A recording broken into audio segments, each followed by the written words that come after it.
몽중가피. 꿈은 우리 생활의 그림자요, 마음의 그림자이다. 그러므로 불보살님께 지극한 마음으로 소원을 빌면 낮에 먹은 마음이 그대로 연장되어 밤의 꿈 가운데 나타난다. 이것이 몽중가피이다. 조금 더 구체적으로 이야기해보자. 소망이 꼭 이룩되게 해주십사하고 지극하게 관세음보살을 부르면 관세음보살이 나타나서 그 사람의 소망에 부응하는 편지 한 장을 주거나 약을 주거나 차를 한 잔 주는 꿈을 꾸게 된다. 이와 같은 꿈을 꾸면 자기의 소망은 그대로 성취되는데 이를 일러 관세음보살의 몽중가피라고 한다. 곧 꿈속에서 받는 통지서는 합격 통지서요.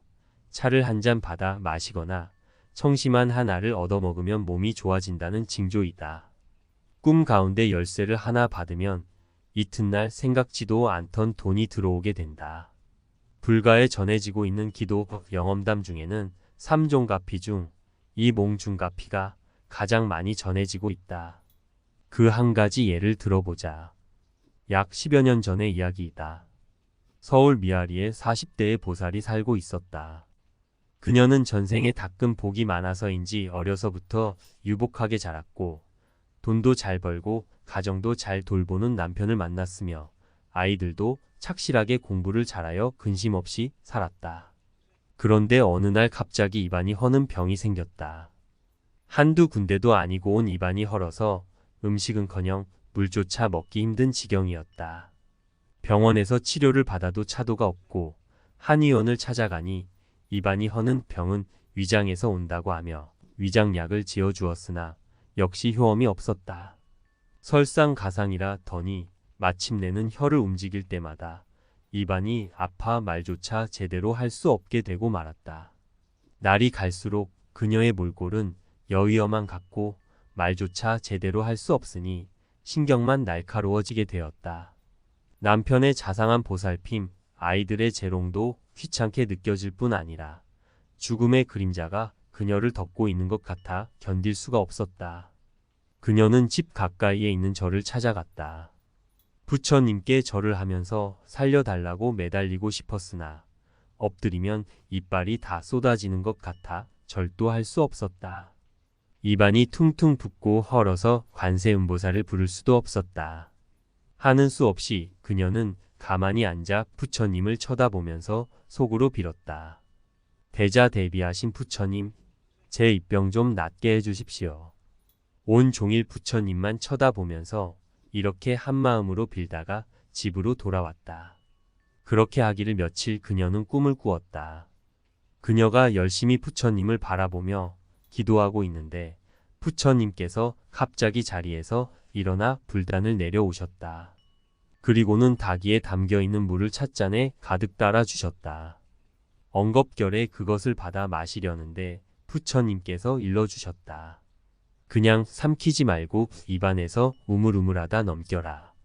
그녀는 시키는 대로 하고 꿈에서 깨어났는데 거짓말처럼 입병이 말끔히 나아 있었다. 매운 음식, 짠 음식, 그 어떠한 것을 먹어도 입안이 아프지 않았다.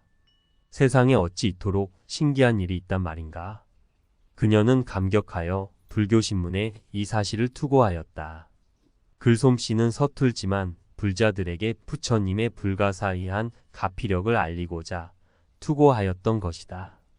이 이야기에서처럼 다급한 일을 당한 불자라면 몽중가피를 입을 때까지 일심으로 기도해야 한다.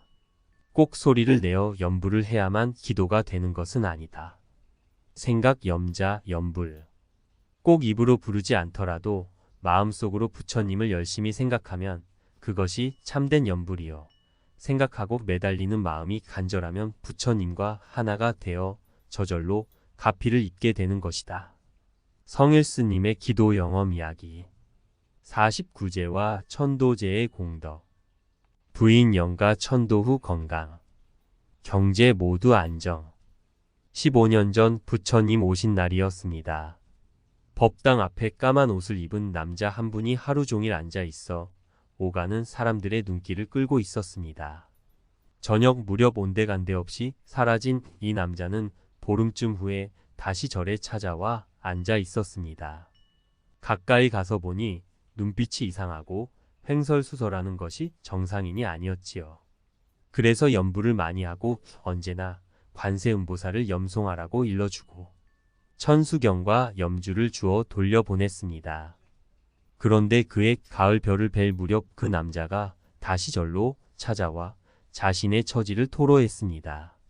자살을 한 부인 이야기를 하면서 몇십 년 동안 죽은 부인이 계속 귀에다 대고 천도제를 지내달라고 한다는 것이었습니다.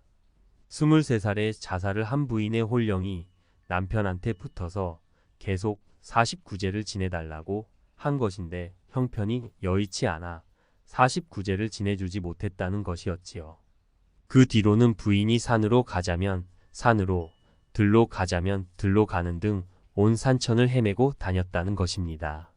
산에 가서 산 기도도 해보고 교회에 가면 귀신병이 낫는다는 말에 교회도 다녀보았지만 아무런 차도가 없었다고 합니다. 듣고 보니 사정이 매우 딱해서 부처님께 맞이 한 그릇을 올리고 천도제를 지내주기로 했습니다. 다만 사중 돈으로 제사 음식을 차리면 그 영가에게 빚이 되어서 더 좋은 데를 갈 수 없으므로 절에서는 염불을 봉사하고 제사 음식은 본인이 정성을 다해 차리도록 하였습니다. 그래서 그 남자가 별을 베는 데 가서 사흘 동안 일을 하여 번 돈을 가지고 지장제의를 택해 천도제를 정성껏 지내주었습니다. 그 남자는 물론이고 그 가족들도 아주 열심히 기도를 하였지요. 천도제를 지내고 난 뒤 그 남자의 병은 씻은 듯이 사라졌습니다. 이 일을 계기로 그 가족 모두가 가족법회에 열심히 나오고 있습니다. 부처님의 가피가 현실로 이루어진 것이지요. 그 후로 그 거사님의 부친이 80살이 되어 돌아가셨다는 말을 듣고 염불을 하러 찾아간 적이 있습니다.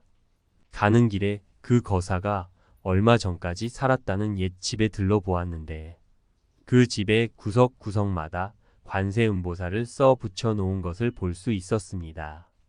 그가 이사를 해 살고 있는 집도 기와집이었는데 석갈의 기둥마다 모두 관세음보살이라고 써 붙여 놓았더군요. 이렇게 그 가정은 집에서도 열심히 기도를 하고 가족법회에도 적극적으로 참여하면서 부처님의 가피를 입어 점차 건강도 좋아지고 경제적으로도 안정을 되찾게 되었습니다. 나중에 부친의 49제 공양비를 가지고 온 그 거사님은 부처님의 가피로 인해 텃밭도 사고 기와집도 사서 잘 살게 되었다면서 지난 이야기를 차분히 털어놓았습니다. 천도제를 지낸 이후로는 채소를 가꾸는 농사일도 잘 되어 지금은 트럭도 사고 가산도 크게 늘어났다는 것입니다.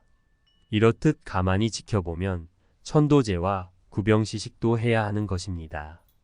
많은 사람들이 그 의식을 치른 후 하나 같이 덕을 잇기 때문입니다. 눈에 보이지 않는 정신세계의 일이라고 해서 전혀 무시해서는 안 되는 것입니다. 이 거사님의 경우처럼 정신이 이상한 사람 중 원인 불명의 것은 대다수가 영가로 인한 것이 많습니다.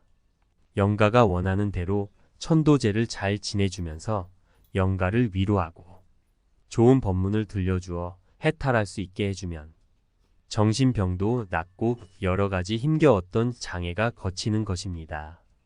기도는 될 때까지 하면 꼭 이루어집니다. 화엄경 말씀처럼 지극한 정성과 간절한 마음, 확신하는 신심으로 기도는 될 때까지 하면 꼭 이루어집니다. 기도하는 사람의 업과 복의 차이와 정성과 신심의 차이로 빨리 이루어질 수도 있고 늦게 성취하는 차이가 있을 뿐이지 꼭 이루어집니다. 기도의 힘을 얻으면 모든 뜻하는 바가 다 성취됩니다. 기도의 일념을 한순간도 놓치지 않아야 합니다.